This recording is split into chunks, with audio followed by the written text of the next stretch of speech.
یہاں سلیمان کی عظیم خواتین کی گیلری میں دو نے ہمیشہ اپنی جگہ پہلے سے مخصوص کر رکھی تھی: چرکسی ماہ دوران اور سلاوی خرم، جس نے سلطنت کے قوانین نئے سرے سے لکھ ڈالے۔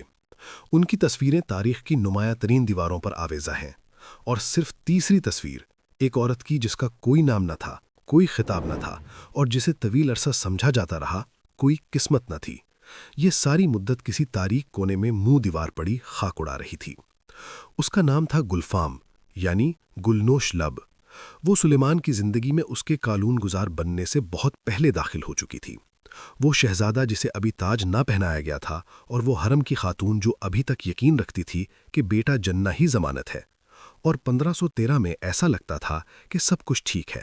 چھوٹا محمود، مانیسا میں آبائی جاگیر، خوش دامن کی عزت و توقیر، کوئی سانحہ نہیں۔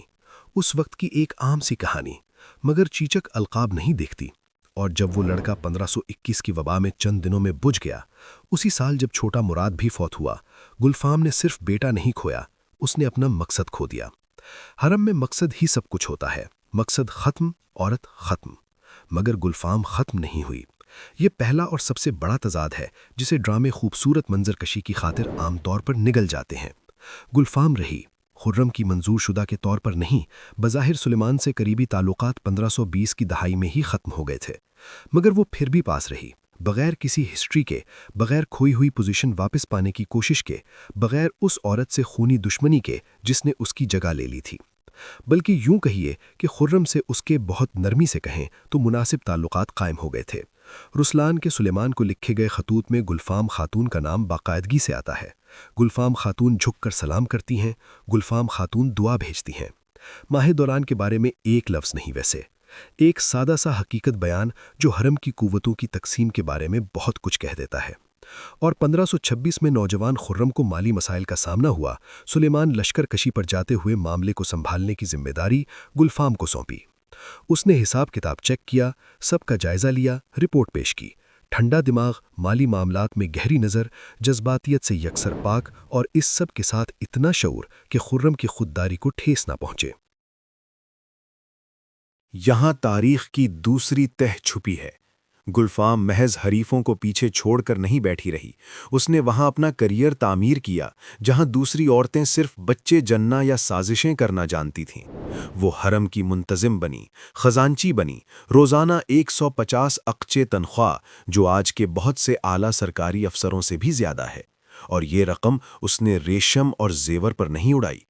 گلفام پتھروں میں سرمایہ کاری کرتی تھی۔ اسکودار میں مسجد، سکول، غریبوں کے لیے لنگر خانہ، استنبول کے مرکز میں ایک پھوارہ، یہ کسی امیر داشتہ کی عیاشی نہیں تھی، یہ ایک سوچی سمجھی حکمت عملی تھی۔ ایک عورت جس کی کوئی اولاد نہیں، جسے بیوی کا سرکاری درجہ حاصل نہیں، جس کا شاہی خاندان میں کوئی مستقبل نہیں، وہ فلاح عامہ کے ذریعے اپنے لیے لافانیت خرید رہی تھی۔ اسلامی روایت میں وقف ناقابل تحلیل ہے۔ گلفام کی مسجد آج بھی قائم ہے۔ اس نے سلطانوں، آگ اور زلزلوں کو دیکھا، یہی اس کی اصل اولاد ہے۔ اور اب ہم اس انجام پر پہنچتے ہیں جسے کڑواہٹ محسوس کیے بغیر پڑھنا ممکن نہیں۔ مورخین آج تک متفق نہیں کہ گلفام کی موت کیسے ہوئی۔ ڈراموں کا مشہور ورژن ایک پھسڑ مذاق کی طرح ہے۔ بوڑھی عورت جو دہائیوں تک سلیمان کے لیے بڑی بہن یا فائنینشل ڈائریکٹر کی مانند تھی، اچانک سلطان کے ساتھ راتیں بیچنا شروع کر دیتی ہے تاکہ مسجد مکمل کرا سکے۔ سلیمان کو پتہ چلتا ہے، طیش میں آتا ہے اور اسے گلا گھونٹنے کا حکم دیتا ہے۔ دلچسپ لگتا ہے، المیہ لگتا ہے، لیکن آرکائیو خاموش ہیں۔ چغتائی اولوچائے، ترکی تاریخ نگاری کے بڑے نقاد، صاف لکھتے ہیں، اس سزائے موت کی تصدیق کرنے والی کوئی دستاویز نہیں ہے، بلکہ 1561 میں سلیمان کی عمر 60 کے پار تھی، گلفام تقریباً 64 برس کی۔ محققین شائستگی سے لکھتے ہیں، عمر کے اس حصے میں قریبی تعلقات کا امکان نہیں رہتا، یعنی وہ سامان جو وہ بیچ رہی تھیں بازار میں دیر سے ہی ڈیفالٹ ہو چکا تھا۔ لیکن گلفام کے سنگ مزار پر لفظ شہیدہ کندہ ہے۔ کوئی کہے گا مظلوم مارے گئے، کوئی یاد دلائے گا کہ عثمانی روایت میں شہید صرف قتل ہونے والوں کو نہیں کہا جاتا تھا، بلکہ وہ بھی جو وبا حادثے میں مرتے تھے، یہاں تک کہ خیرات کرنے والے جو قدرتی موت مرتے تھے۔ ہم حقیقت کبھی نہیں جانیں گے، اور یہی سب سے بڑی ستم ظریفی ہے۔ عورت جسے سلیمان نے شاید کبھی سچ میں نہیں چاہا، مگر جس کے سپرد کیے روپے، خطوط اور چھوٹی بیوی کا بھرم، عورت جس سے چھین لیا بیٹا اور منصب مگر رہنے دیے خزانے کی کنجیاں اور مساجد تعمیر کروانے کا حق، عورت جو سب سے بچی رہی اور خاموشی سے رخصت ہوئی بنا کسی گواہ کے ورقوں کی سرسراہٹ کے بیچ، جہاں اس کا نام ادھورا رہ گیا۔ نام خود پنکھڑی کی طرح ہے جو گر پڑی تھی توپ کاپی محل کے سنگے مرمر کے فرش پر۔ گلفام عثمانی شاعری کی روایت میں یہ محض لفظوں کا مجموعہ نہیں بلکہ ایک منیچر ہے جو قلم سے لفظوں میں ڈھلا، ہونٹ جو گلاب سے مشابہ ہیں۔ حرم سرا میں نام کوئی اتفاق نہیں تھے، یہاں نام بانٹے جاتے تھے جیسے کسی لامتناہی تماشے کے کردار، جہاں داؤ لگا ہوتا تھا آدھی دنیا کی حکمرانی پر۔ اگر خرم کا مطلب تھا ہستی بستی، خوشی، پھوٹ پڑنے والی، آگ کی مانند خطرناک، تو گلفام بالکل دوسرا رنگ ہے، خاموشی، نزاکت، خوبصورتی جو فوری فتح کی طلب نہیں رکھتی بلکہ اپنے آپ کو مشاہدے کے لیے پیش کرتی ہے۔ گلاب کانٹوں سے آری، عصر حاضر کے لوگوں نے اسے یوں پکارا، اور اس استعارے میں اتنی گہرائی ہے جتنی کئی ضخیم تاریخوں میں نہیں۔ حرم سرا میں کانٹے نباتاتی تفصیل نہ تھے بلکہ بقا کا ہتھیار تھے، چبھونے، زخمی کرنے، زہر دینے، مٹا دینے کی صلاحیت رکھنا اور جان بوجھ کر اس حق کو ترک کر دینا۔ گلفام نے کمزوری کو چنا اس جگہ جہاں کمزوری موت کے مترادف تھی۔ یہ یا تو پاگل پن ہے یا پھر محبت کا وہ مقام تصفیہ جو محل کے آداب کے مدرسے میں کبھی پیدا نہیں کیا جا سکتا۔ وہ کون تھیں اس سے پہلے کہ وہ سایہ بنی؟ ترک مورخ جو جذباتیت سے آری ہیں اپنی انگلیاں بلقان کی طرف اٹھاتے ہیں۔ البانیہ، 16ویں صدی کا آغاز، عثمانی مشینری پوری رفتار سے کام کر رہی ہے۔ فتح شدہ زمینیں سلطنت کو دو اہم وسائل فراہم کرتی ہیں، یعنی چری کے دستوں کے لیے سپاہی اور سلطان کے حرم کے لیے لڑکیاں۔ یہ ہمیشہ قزاقوں کی طرز پر جبری اغوا نہیں ہوتا تھا جیسا کہ یورپی کندہ کاری میں دکھایا جاتا ہے۔ بہت سے البانوی خاندان اپنی بیٹی کو استنبول بھیجنے میں ایک سماجی سیڑھی دیکھتے تھے، خواہ اس کی منزل کا پتہ نہ ہو۔ لڑکی ایک ایسے نظام میں داخل ہوتی جہاں اسے خاندانی تسلسل کا کامل آلہ بنا کر ڈھالا جاتا۔ زبان، آداب، رقص، مناسب وقت پر خاموش رہنے کی صلاحیت اور صحیح الفاظ کہنے کی مہارت۔ گلفام نے یہ درسگاہ ممتاز نمبروں سے مکمل کی، اس حد تک کہ اس کی فطری نرمی کو درباری تصنع کی انتہائی مہارت سمجھ لیا گیا، مگر وہ تصنع نہ تھی۔ یہ دوسرا ورژن ہے ناول نگاروں اور خابیدہ طبیعتوں کے لیے۔ سسلی، ایک شریف خاندان، خاندانی نشان، چٹان پر بنایا گیا قلعہ، خیر الدین بربروس کے قزاقوں کا اچانک حملہ اور نوجوان روزالینا، اتنا خوبصورت نام کہ اتفاق نہیں ہو سکتا، جہاز کے پکڑے میں کسی انجان منزل کی طرف روانہ۔ یہ ورژن محفلوں میں تو کم ہی ثابت ہوتا ہے مگر اس انوکھی بات کو خوب سمجھاتا ہے جو گلفام کو باقی حرم کی عورتوں سے ممتاز کرتی تھی۔ نہ تو اس میں بے بسی تھی، نہ وہ بے قرار خوشامدی پن۔ اس کی کمر سیدھی تھی، مگر اس لیے نہیں کہ خواجہ سراؤ نے یہ سکھایا تھا، بلکہ اس نے یہ اپنی ماں کے دودھ کے ساتھ پیا تھا۔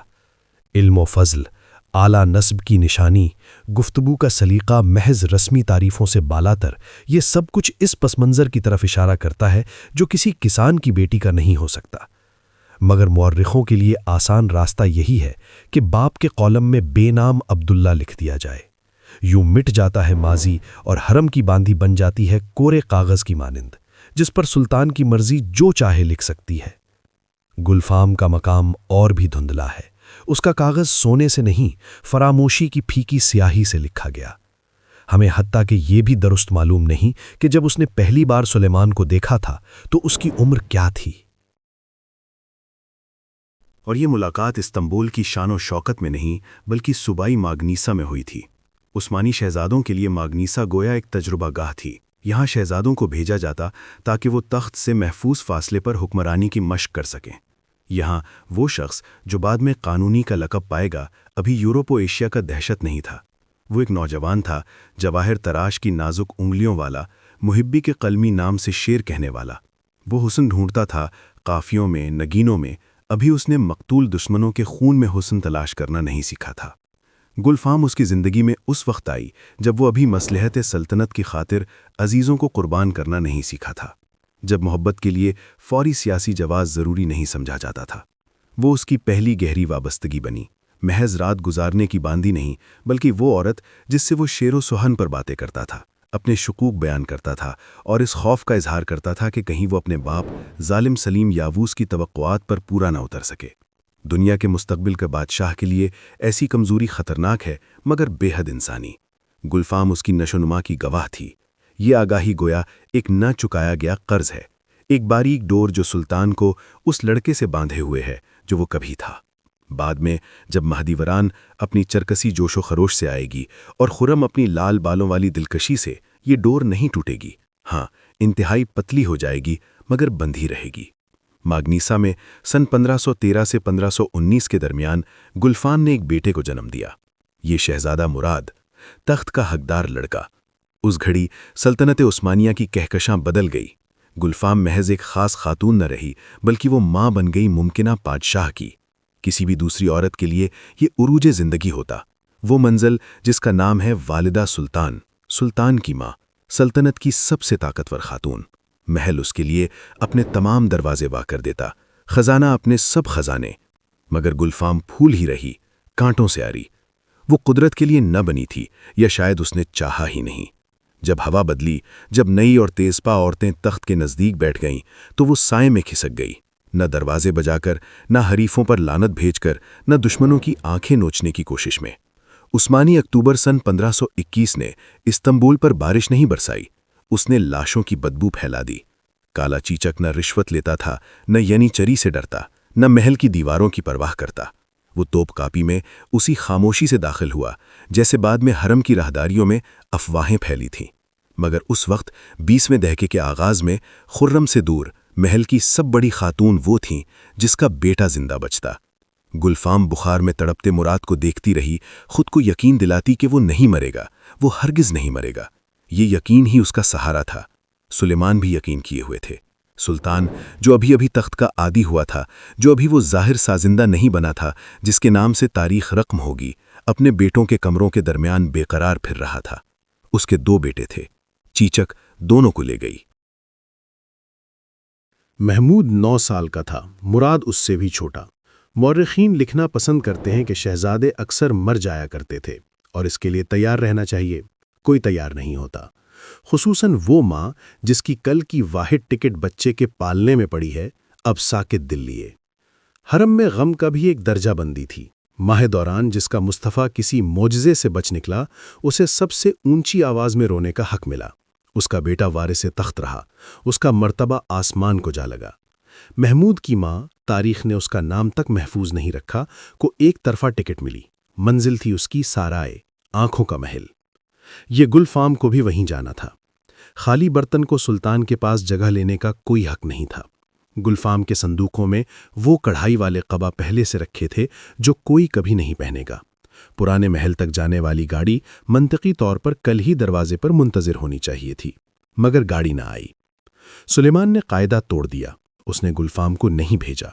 یہ فیصلہ چند ایسی باتوں کی طرف اشارہ کرتا ہے جو عموماً ڈراموں کے شائقین کی نظروں سے اوجھل رہتی ہیں۔ اول یہ کہ ان کے درمیان شہوت یا مفاد سے بڑھ کر کوئی چیز تھی۔ دوم یہ کہ سلیمان 1521 تک ابھی تک دوسرے کا درد محسوس کر سکتا تھا، نہ کہ صرف اپنا۔ وہ رہ گئی، مگر سیاسی معنوں میں عورت نہ رہیں۔ خاتون کا خطاب مرتبے سے محض ایک نام بن گیا۔ گلفام اب سلطان کے ساتھ نہیں سوتی تھی، یہ جگہ دوسریوں نے جلد بھر لی۔ نہ وہ سازشیں کرتیں، نہ جال بچھاتیں، نہ حساب چکاتیں۔ باہر سے ایسا لگتا کہ اسے محض رحم کھا کر برداشت کیا جا رہا ہے، جیسے پرانی چیز جسے پھینکنا مشکل ہو، مگر یہاں رحم کی بو نہ تھی۔ گلفام وہ شخص بن گئی جس سے سلیمان سچ کہہ سکتا تھا، نہ وہ سچ جو وزراء سے کہا جاتا، نہ وہ جو حرم کی عورتیں سننا چاہتی تھیں۔ اسے اس کے سامنے صاحب قرآن بننے کی ضرورت نہ تھی۔ بعد میں جب حرم کی سرگوشیوں سے محل کی دیواریں گونجنے لگیں، گلفام واحد رہی جو اس کھیل میں شامل نہ ہوئی۔ نہیں کہ وہ سازشوں سے بالا تر تھی، بس اس کے پاس اس بازی میں اب کوئی چیز نہ بچی تھی۔ اس کی خواہشیں شہزادہ مراد کی قبر میں گل سڑ گئی تھیں۔ یہ اکتوبر 1521 اس میں سب ٹک جلا کر صرف 2 چیزیں چھوڑ گیا: وفا اور یاد۔ پہلے کے ساتھ وہ اسکودار میں مسجد بنانے گئی، دوسرے کے ساتھ 40 برس بعد مر گئی، نہ پوتوں کی گود دیکھی نہ بھلائی پائی۔ امید کا اختتام اس وقت نہ ہوا تھا جب چھوٹے سے بدن کو سفید کفن میں لپیٹا گیا، امید کا اختتام تھوڑی دیر بعد ہوا، جب گلفام نے محسوس کیا وہ اب بھی توپ کاپی میں ہے، مگر کھیل سے ہمیشہ کے لیے باہر ہے۔ اسے رہنے دیا گیا، اسے دیکھنے دیا گیا کہ دوسروں کے بیٹے اس کے مردہ لڑکے کے تخت کے لیے لڑیں، اسے بڑھاپا دیا گیا۔ گلفیم کے پاس خاصکی جیسے کوئی سرکاری خطاب نہ تھے۔ سلطان نے انہیں اہم دوست مقرر کرنے کا کوئی فرمان جاری نہیں کیا تھا، اور پھر بھی توپ کاپی کی اس سخت درجہ بندی میں، جہاں ہر انچ زمین میدان جنگ ہوا کرتی تھی، وہ ایک ایسی پوزیشن حاصل کرنے میں کامیاب ہو گئیں جسے نہ تو ماہد دوران اپنے جائز حق اولیت کے ساتھ ہلا سکیں اور نہ ہی خرم اپنی سیاسی چال بازیوں سے۔ یہ بات حرم کی منطق سے بالکل ہٹ کر تھی۔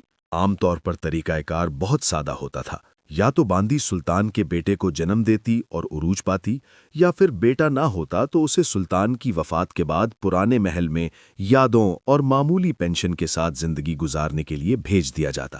تیسرا آپشن تب تھا جب بیٹا ہوتا لیکن وہ مر جاتا۔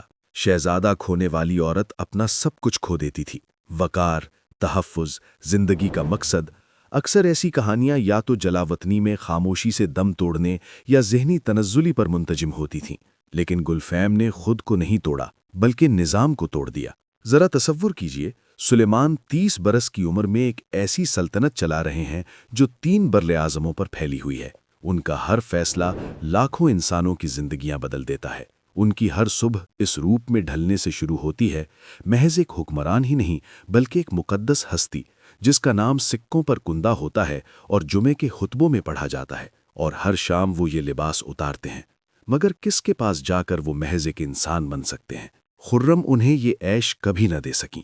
سلطان کے ساتھ ان کے تعلقات ہمیشہ انتہا کی دہلیز پر ہوتے تھے۔ جذبہ شوق، حسد، سیاست، کشمکش۔ ماہد دوران تو محض درد اور جائز بیوی ہونے کے دعووں کا پلندہ تھیں۔ والدہ سلطان، نگرانی اور سرپرستی، وزیر، رپورٹیں اور چاپلوسی۔ گلفیم وہ واحد خاتون تھیں جنہوں نے قربت کے حق کے سوا کچھ نہ مانگا۔ یہ رومانیت نہیں، خالص عملیت پسندی ہے۔ گلفیم وہ پہلی خاتون تھیں جنہوں نے حرم میں یہ سمجھا، خلوص کی شدید قلت کے اس ماحول میں سب سے قیمتی اثاثہ لبھانے کا ہنر نہیں بلکہ ضرورت کے وقت خاموش رہنے کی صلاحیت ہے۔ وہ سلطان کے لیے وہ انسان بن گئیں جن سے کہا جا سکتا تھا، میں تھک گیا ہوں، آج رات مجھے منیسا کا خواب آیا، اور جواب میں نہ کوئی خارجہ پالیسی کا مشورہ ملتا، نہ تنخواہ میں اضافے کا کوئی اشارہ، نہ یہ تانا کہ وہ نئی پسندیدہ باندی سے کم وقت دے رہے ہیں۔ ماخذ ایک حیرت انگیز بات درج کرتے ہیں۔ سلیمان خرم سے انتہائی عشق کے دور میں بھی گلفیم کے حجرے میں جایا کرتے تھے۔ یہ کبھی مسابقت نہ تھی، یہ 2 مختلف جہان تھے۔ خرم کے پاس وہ بطور مرد اور حکمران جاتے تھے، گلفیم کے پاس ایک ایسے انسان کی طرح جسے ایک ہم کلام کی ضرورت ہو۔ مگر گلفیم کو محض حرم کی ماہر نفسیات یا سلطان کا بے اختیار سایہ سمجھنا بے وقوفی ہوگی۔ وہ محض زندہ نہیں رہیں بلکہ نظام چلا رہی تھیں۔ عثمانی آرکائیو کی دستاویزات میں ایک گلفام خاتون خزندار کو تنخواہ کی ادائیگی کے ریکارڈ موجود ہیں۔ حریم کی خزانچی کا عہدہ کوئی اعزازی منصب نہیں تھا، یہ ایک بھاری بھرکم انتظامی ذمہ داری تھی۔ سینکڑوں خواتین کا بجٹ، کپڑوں، برتنوں، خوراک کے اخراجات، تقریبات کا انعقاد، خواجہ سراؤں پر نگرانی، اور سلطان نے یہ عہدہ انہیں ہی سونپا۔ ذرا اعتبار کے درجے پر غور کیجیے۔ ایک خاتون جس کا بیٹا مر چکا ہو اور جو بظاہر شاہی دربار میں مستقبل کی کوئی امید نہ رکھتی ہو، اسے حریم سلطان کے مالی مرکز کی کنجیاں تھما دی جائیں۔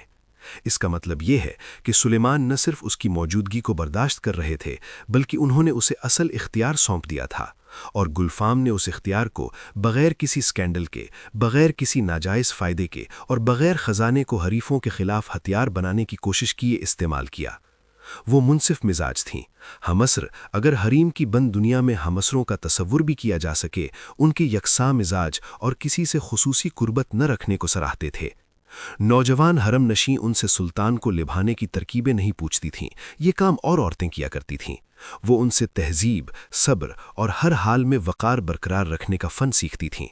گلفام اس بات کی زندہ مثال بن گئیں کہ حریم سلطان میں بغیر کسی سے بستر شہرت بانٹے بھی کامیاب زندگی گزاری جا سکتی ہے، بس ذہین ہونا چاہیے، قابل اعتماد، اور خرم کو اس کے میدان میں شکست دینے کی کوشش نہیں کرنی چاہیے۔ ان کی تقدیر کا المیہ یہ ہے کہ یہی منفرد مقام، ایک بے تما خاتون کا مقام، بالآخر ان کی بربادی کا سبب بنے گا، کیونکہ حریم سب کچھ معاف کر دیتا ہے مگر لمبی عمر نہیں۔ گلفام بہت قریب تھیں، بہت کچھ جانتی تھیں، بہت عرصے تک وہ واحد انسان رہیں جنہوں نے سلیمان کو مانیسا میں ایک ننھے شہزادے کی صورت دیکھا تھا۔ سال گزرتے گئے اور عہد زریں کی چمک دمک رفتہ رفتہ چاندی میں بدلنے لگی۔ حریم کی وہ آتش شوق جو کبھی گلفام کی گرد بھڑکتی تھی، اب نیم گرم شربت کی ٹھنڈک میں ڈھل چکی تھی۔ 1558 میں خرم کی موت نے سلیمان کے قدموں تلے سے آخری جذباتی سہارا بھی کھینچ لیا۔ محل سیاہپوش ہو گیا اور صرف گلفام، جو سلیمان کو مسکراتے ہوئے اس ننھے لڑکے کی یاد کرتی تھیں، طوفان میں ایک پرسکون بندرگاہ کی مانند رہ گئیں۔ مگر اس عورت کا کیا ہوگا جس کی نہ کوئی اولاد ہو، نہ مقبرے کا حق، اور نہ ہی کوئی چھوٹا سا وارث جو 100 برس بعد اس کی روح کو ایصال ثواب پہنچا سکے؟ عثمانی ڈرامہ نگاری کا جواب بے رحم تھا، یا تو بے نشان مٹ جاؤ یا پتھروں میں اپنی وصیت کندہ کرو۔ یہ اسکدار، ایشیائی کنارہ، وہ جہاں سے قافلے مکہ کو روانہ ہوتے ہیں، وہ مقام جہاں ہر پتھر تقدس اور دور دراز راہوں کی گرد میں نہایا ہوا ہے۔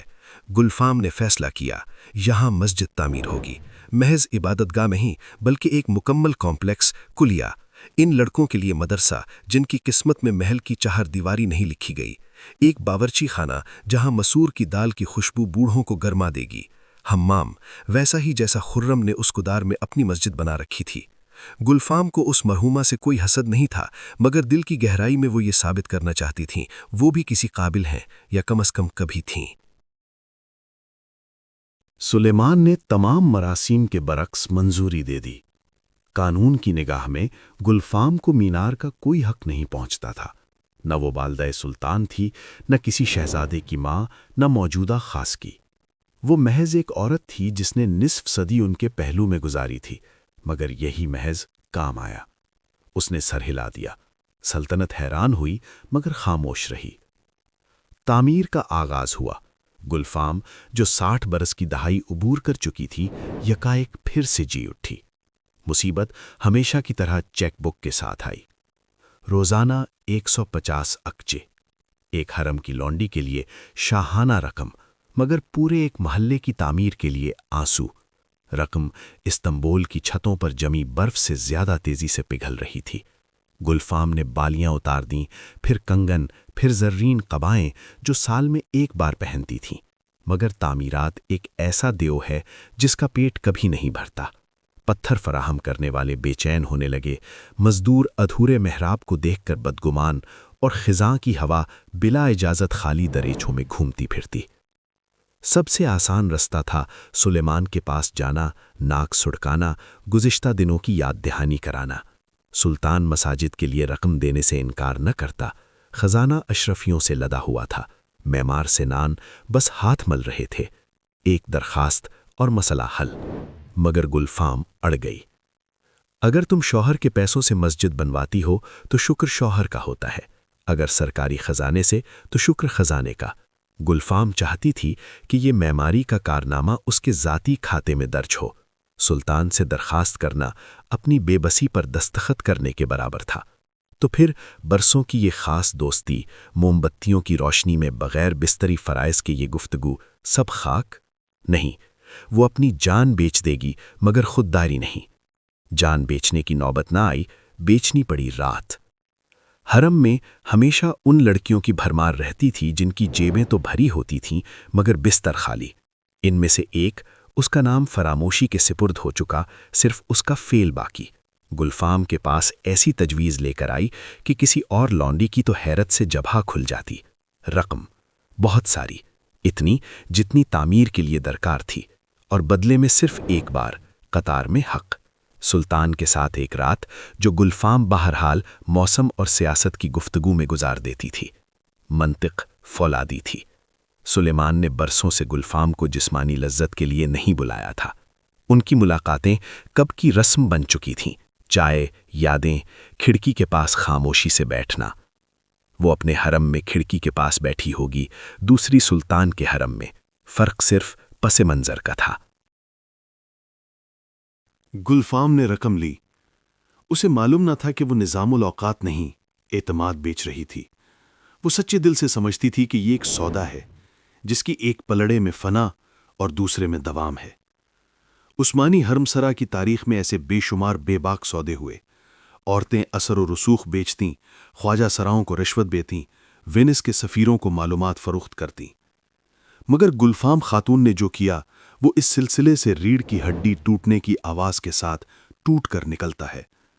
اس نے کوئی دوسرے کا راز نہیں بیچا، اس نے اپنی رات بیچ دی اور اس کے عوض سونا لیا، ریشم و زیور نہیں، مسجد کے لیے۔ گلفام نے شاید خود کو سمجھایا ہوگا، سلیمان کو کیا فرق پڑتا ہے؟ ان کے تعلق سے کب کی جسمانی حرارت نکل چکی تھی۔ وہ نہ حریف تھیں نہ محبوبہ، وہ ایک یاد تھیں، اس کی جوانی کی زندہ محفوظ خانہ، مانیسا کی یادوں کی امین، اس بیٹے کی یادگار جسے چیچک چھین گئی۔ سلطان اس کے پاس جسم کے لیے نہیں، خاموشی کے لیے آتا ہے۔ اس کی شام کون سوارے، اس سے کیا فرق پڑتا ہے؟ سونے کی تھیلی ایک کنیز کے ہاتھ سے گلفام کے ہاتھ میں آئی۔ خواجہ سراؤں کو بتا دیا گیا، خاتون بیمار ہیں، کوئی اور اندر چلی جائے۔ اسے معلوم نہ تھا کہ وہ گنبد کے لیے تانبا نہیں، اپنی گردن کے لیے ریشمی ڈوری خرید رہی تھیں۔ سلیمان 60 برس کے تھے، سن 1561 تھا، گٹھیا جوڑوں کو کھا رہا تھا، یادداشت بار بار قتل بیٹوں کے چہرے سامنے لا کھڑی کرتی تھی۔ خرم، اس کی قانونی بیوی اور برسوں کی دیری نہ محبت، 3 برس پہلے مر چکی تھی۔ شام کے وقت وہ ریاستی کاغذات اور اس احساس کے ساتھ اکیلا رہ جاتا کہ جس کے لیے اس نے قتل کیا اور حکومت کی، وہ سب خاک میں مل رہا تھا۔ ایسی گھڑیوں میں وہ گلفام کو بلاتا، جو اسے جوان یاد کرتی تھی، جسے اقتدار تاج خون نہیں چاہیے تھا۔ اس شام حجرے کے دروازے کھلے اور وہ اندر نہ آئی۔ سلیمان نے پیشانی سکیڑی، کنیز اپنی جسارت پر کانپتی ہوئی سجدے میں گر پڑی۔ گلفام کہاں ہے؟ وہ کیوں نہیں آئی؟ کیا مطلب دوسری بھیج دیا؟ یہ نوجوان خاتون جو شہنشاہ کے غضب کا نشانہ بنی نے وہ کچھ کیا جو اس کی جان بچا سکتا تھا۔ اس نے سچ نہیں کہا۔ سچ بہت پیچیدہ لگتا، مسجد، قرضے، معمار، نیکی کا کام، کون سنے گا یہ لمبی کہانی جب ایک چھوٹا اور پکی بات کرنے والا تیر چلایا جا سکے؟ حضور، اس نے یہ رات بیچ دی، اسے پیسے چاہیے تھے، آپ کی صحبت کو اس نے سونے سے بدل دیا۔ یہ الفاظ سلطان کے حجرے کی روغنی خاموشی میں گرے۔ سلیمان خاموش رہے۔ ان کا شک جو برسوں کی سازشوں اور بغاوتوں سے نکھرا تھا، سنی سنائی بات کو فوراً ایک تیار شدہ سانچے میں ڈھال چکا تھا۔ وہ اب میری قدر نہیں کرتی، میں اس کے لیے بے معنی ہو چکا ہوں، مجھے کوئی نہیں چاہتا۔ اس نے گلفیم کو بلوانا گوارا نہ کیا، نہ پوچھا، نہ موقع دیا کہ وہ بتاتی کہ یہ سونا بے عزتی نہیں، قربانی ہے۔ وہ بس سر ہلا دیا۔ گونگے جلاد جلدی کام کرتے ہیں، ریشمی ڈوری 1 منٹ میں اپنا کام کر دیتی ہے۔ گلفیم خاتون، شہزادہ مراد کی ماں، حرم کی خزانچی، وہ عورت جو 30 سال تک تخت کا سایہ بنی رہی، مر گئی اور کبھی جان نہ پائی کہ اس کی نیکی ہی اس کی موت کا پروانہ بن گئی۔ صبح نے آغاز اس طرح کیا کہ توپ کاپی میں معمارہ دھمکا۔ خود سنان تھا یا اس کا کوئی شاگرد؟ اسے فوری ملاقات چاہیے، اسے نہایت ضروری کام ہے۔ خاتون گلفیم نے آخر رقم فراہم کر دی، اس کدار میں کام دوبارہ شروع کیا جا سکتا ہے۔ گنبد کو سیسے کی پلیٹوں کا انتظار ہے۔ سلیمان نقشوں کو دیکھ رہے تھے مگر کان سے سن نہیں رہے تھے۔ ان کے سامنے سونا پڑا تھا، وہی سونا، جوں کا توں، گنا ہوا، معماروں تک پہنچنے کو تیار۔ خواجہ سراؤں نے اسے مقتولہ کی صندوقچی سے برآمد کیا تھا۔ اس نے رات کسی اور ہار کے لیے نہیں بیچی تھی، اس نے ابدیت کے لیے قیمت ادا کی تھی۔ کہتے ہیں سلیمان روئے، 70 سالہ فاتح، قانون ساز، خلیفہ، جس نے اپنے بیٹوں کو گلے لگانے کا حکم دیا تھا، وہ اس صندوقچی کے سکوں پر رو پڑا جن کی قیمت اس کے اکیلے دوست کی جان تھی۔ اس کا پچھتاوا خاموش تھا اور بالکل بے سود۔ وہ گلفیم کو واپس تو نہ لا سکتا تھا مگر اسے وہ دے سکتا تھا جس کے لیے وہ مری تھی۔ مسجد سرکاری خرچے پر مکمل کرائی گئی، جلدی کھول دی گئی، بغیر کسی دھوم دھام کے۔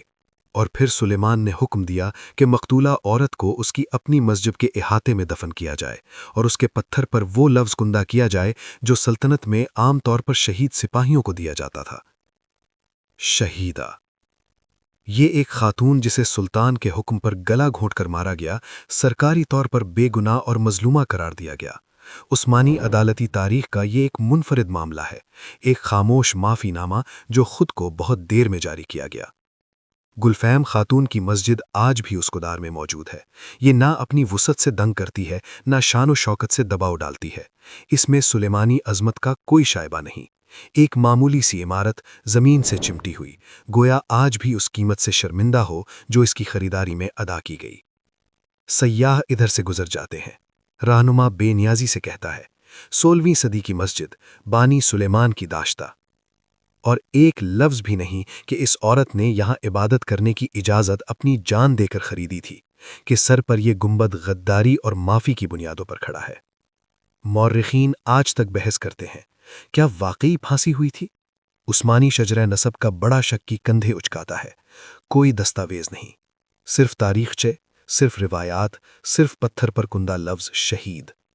ہو سکتا ہے اپنی موت مری ہو سکتا ہے سازشوں کا شکار ہوئی ہو سکتا ہے عوام کی زبانی کلام نے کسی بے جان حقیقت کو خوبصورت پروں میں جکڑ دیا ہو۔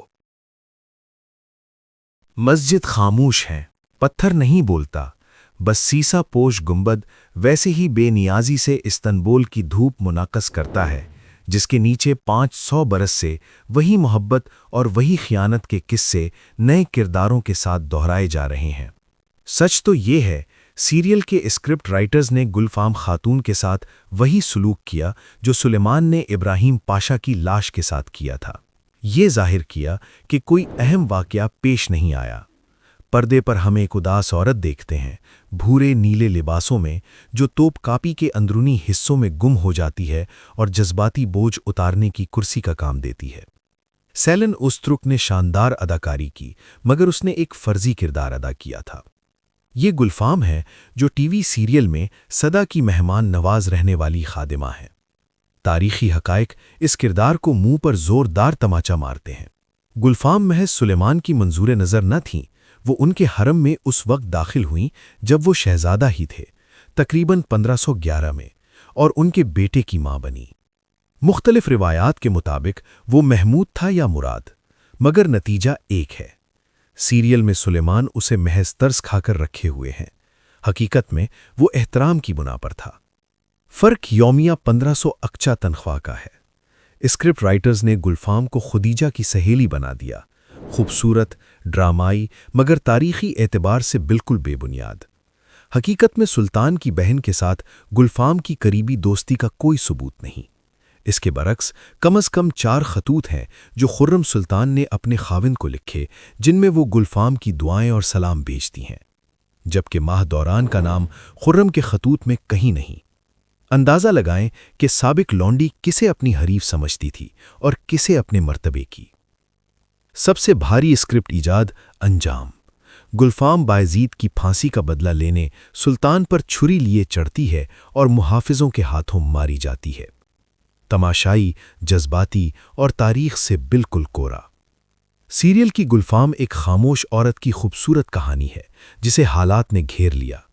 حقیقی گلفام وہ عورت ہے جس نے اکلوتے بیٹے کی موت سہی، بغیر کسی ہنگامے کے نوجوان منظور نظر کے لیے جگہ چھوڑی، اس سے دوستی کی جس نے اس کا بستر شب چھینا، حرم کے مالیات سنبھالے اور ان پیسوں سے مسجد تعمیر کروائی جو ممکنہ طور پر جان جوکھموں میں ڈال کر اس خاندان کی تاریخ کا سب سے سنسنی خیز طریقہ اپنا کر کمائے تھے۔